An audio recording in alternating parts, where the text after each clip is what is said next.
Nintendo's 2022 lineup is truly shaping up to be one for the ages. Games like Breath of the Wild 2, Pokemon Legends Arceus, and Splatoon 3 are giving us flashes of that 2017 magic. But one game that's already been announced gives me the feeling that this year will exceed all of our expectations. I'll give you a couple hints. It's a 3D platformer, it has mechanics that lets you copy opponents' movesets, and is a game, in my opinion, that might be a Game of the Year contender. You might have thought Mario for a second, but no, it's Kirby and the Forgotten Land. With just under a month away from its release, Kirby and the Forgotten Land might just be the most anticipated game of 2022. I've never been a big fan of Kirby games, but from all the trailers we've seen so far, this game is showing everything I've wanted to see. So today, let's look at 3 reasons why Kirby and the Forgotten Land might be a masterpiece, 3 things that worry me, and the 1 reason why I believe it is Nintendo's most important game of 2022. Firstly, let's look at what appears to be this game's main gimmick. Mouthful mode. From everything we've seen so far, it appears to follow my 3 rules of good game gimmicks.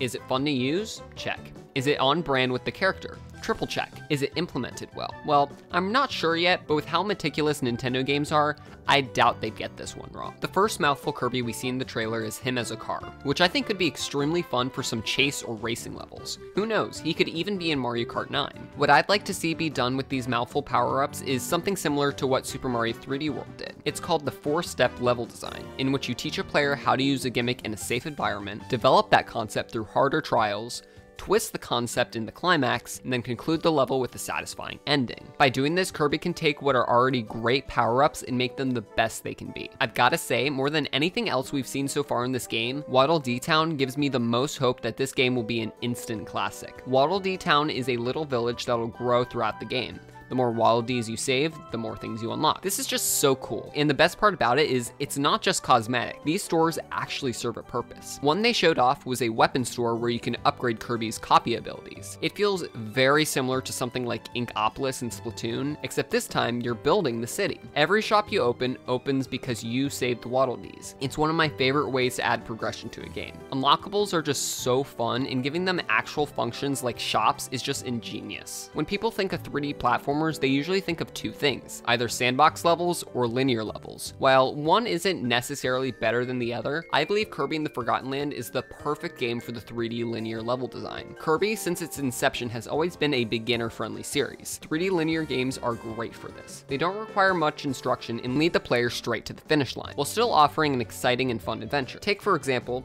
Super Mario 3D World. While some could say it's way too easy and simple compared to other 3D Mario games like 64 and Odyssey, I actually think it's the perfect balance between simple and challenging. It doesn't require explanation or searching for your goal. That's already taken care of. Instead, the platforming is the main priority, and this shows in 3D World. I hope Kirby can take some pointers from its more popular friends as it goes into the 3D space for the first time. Some games have faltered in their first time moving to 3D, but with more experience in game design over the past 20 or so years, I have no doubt that this game will knock it out of the park. At least I hope so.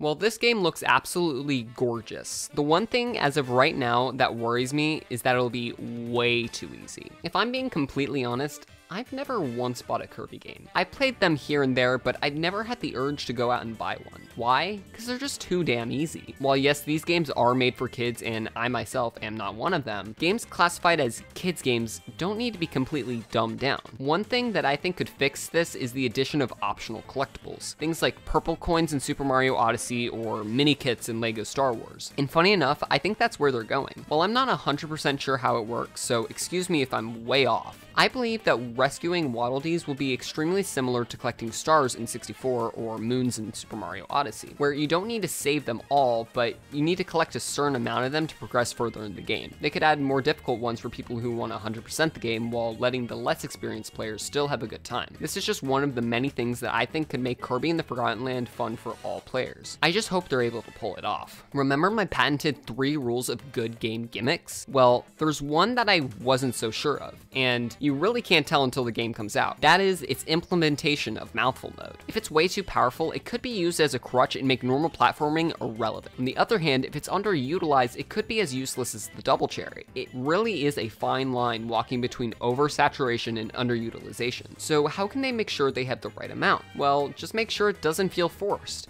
If it makes sense to have in a level, use it by all means, but don't put them in levels that don't necessarily need them. It really shouldn't be that hard, but let's just hope Nintendo doesn't screw things up. Speaking of screwing things up, Let's talk about multiplayer and how they just missed the perfect opportunity. In past Kirby games like Star Allies, you could befriend allies and allow up to 4 of your friends to help fight your way to the end. But in this game, it's only 2-player couch co-op. You heard me right, 2-player couch co-op. There's no online multiplayer in the main campaign. That makes absolutely no sense. Multiplayer has always sort of been a staple to Kirby games. Not upgrading to online multiplayer is just so disappointing. So after explaining why I think this game will be a masterpiece and a couple things that worry me, let me tell you why I think this game will be the most important game in Nintendo's 2022 lineup. Kirby has never been a big franchise to Nintendo. I'm willing to say he's more known from Smash Bros. Than from his own games. His games have always been more beginner-based and marketed at a smaller audience. In my opinion, Kirby in the Forgotten Land is Kirby's coming out party. This could take Kirby from a B-list franchise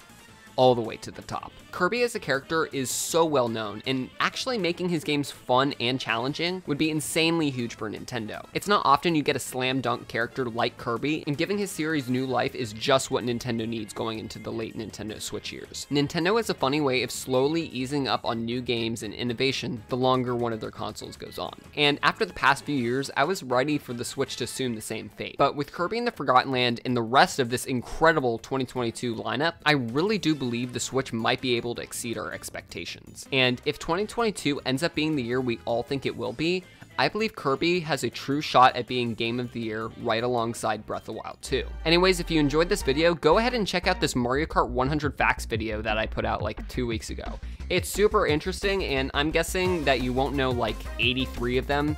So yeah, go click it and yeah, go watch it please right now.